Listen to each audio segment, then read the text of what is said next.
చెడైనా కాంగ్రెస్ను వ్యతిరేకించడమే కమలనాథుల పని. తెలంగాణలో హస్తం పార్టీ 2 ఏళ్ల పాలనకు వ్యతిరేకంగా రాష్ట్ర బీజేపీ నేతలు ఈ నెల 7న నిరసనలకు పిలుపునిస్తే ఆదిలాబాద్ జిల్లా కమలం నాయకులు మాత్రం సీఎం రేవంత్ రెడ్డిని ఆకాశానికెత్తారు. అబ్బో ఆహా ఓహో అంటూ ప్రశంసల వర్షం కురిపించారు. పార్టీలో ఎంతటి వైరుధ్యానికి కారణమేంటి? ఒకరు అవునంటే మరొకరు కాదనడం పార్టీలోని ద్వంద్వ ప్రమాణాలకు నిదర్శనం కాదా?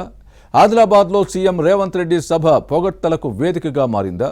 బీజేపీ నేతలకు ముఖ్యమంత్రి అధిక ప్రాధాన్యత ఇవ్వడాన్ని కాంగ్రెస్ నేతలు జీర్ణించుకోలేకపోతున్నారా?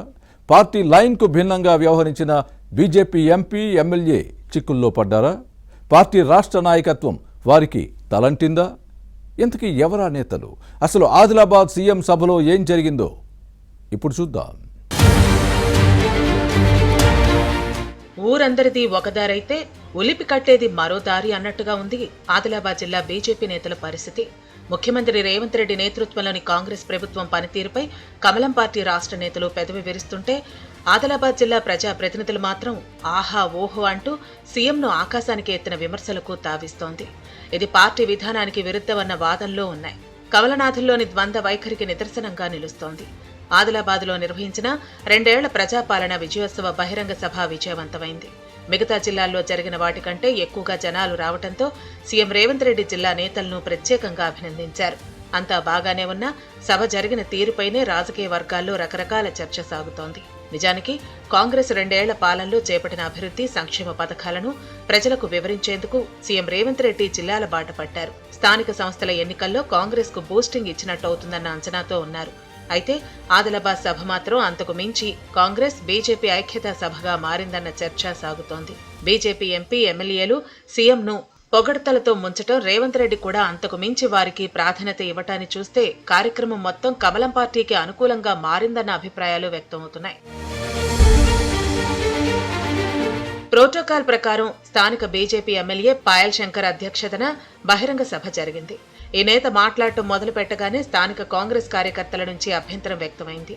నియోజకవర్గ కాంగ్రెస్ ఇన్ఛార్జి కంది శ్రీనివాసరెడ్డికి అవకాశం ఇవ్వాలని నినాదాలు చేయడంతో జిల్లా ఇన్ఛార్జి మంత్రి జూపల్లి కృష్ణారావు సర్ది చెప్పారు. ఈ క్రమంలో ఎమ్మెల్యే పాయల్ శంకర్ తన సమయస్ఫూర్తి వాక్చాతుర్యంతో 2 ఏళ్ల కాంగ్రెస్ పాలనను, ముఖ్యంగా సీఎం రేవంత్ రెడ్డి పనితీరును అభినందిస్తూ మాట్లాడారు.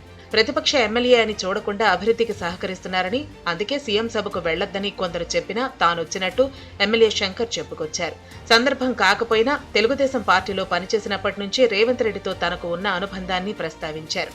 సీఎం కూడా ఆసక్తిగా వినటంతో ఆదిలాబాద్ అభివృద్ధికి చేపట్టాల్సిన పనులు, అవసరమైన నిధులు మంజూరు చేయాలని విజ్ఞప్తి చేశారు. ఆ తర్వాత మాట్లాడిన బీజేపీ ఎంపీ నగేష్ కూడా సీఎంపై ప్రశంసల జల్లు కురిపించారు. ఆ తర్వాత సీఎం రేవంత్ రెడ్డి కూడా తన ప్రసంగంలో బీజేపీ ఎమ్మెల్యే పాయల్ శంకర్కే అధిక ప్రాధాన్యత ఇచ్చారు. ఎన్నికల వరకే పాలిటిక్స్ అని, ఎవరు గెలిచినా ఆ తర్వాత రాజకీయాలకు అతీతంగా అభివృద్ధి కోసం పనిచేయాల్సిందేనన్నారు. కేసీఆర్ 10 ఏళ్ల పాలనలో ఏ ప్రతిపక్ష ఎమ్మెల్యేని సభల్లో మాట్లాడనీయలేదని, తమ ప్రజా పాలనలో ఆ తప్పులు చేయటం లేదన్నారు. అయితే సీఎం ఉద్దేశం బాగానే ఉన్నా స్థానిక సంస్థల ఎన్నికల వేళ బీజేపీ ప్రజాప్రతినిధులకు అధిక ప్రాధాన్యత ఇవ్వటాన్ని వేదికపై ఉన్న కాంగ్రెస్ నేతలతో పాటు దిగువన ఉన్న కార్యకర్తలు కాస్త ఇబ్బందిగా కనిపించారు. తమది కాంగ్రెస్ పార్టీ అన్న విషయం కూడా మర్చిపోయి బీజేపీ ఎంపీ ఎమ్మెల్యేల పొగడ్తలకు సీఎం పడిపోయారని హస్తం పార్టీ కార్యకర్తలు గుసగుసలాడుకున్నారు. ఇది కాంగ్రెస్ ప్రజాపాలన సభో లేక బీజేపీ విజయోత్సవ సభో అర్థం కాలేదని హస్తం పార్టీ నాయకులు వ్యాఖ్యానించడం గమనించదగ్గ విషయం. మరోవైపు సీఎం సభలో బీజేపీ ఎంపీ ఎమ్మెల్యేలు ప్రవర్తించిన తీరుపై కమలం పార్టీలోనూ కలకలం మొదలైంది. ఇది ప్రజా పాలన కాదు, ప్రజా వంచన పాలన అంటూ పార్టీ రాష్ట్ర అధ్యక్షుడు రామచంద్రరావు ఆరోపించిన విషయాన్ని గుర్తుపెట్టుకోవాలి.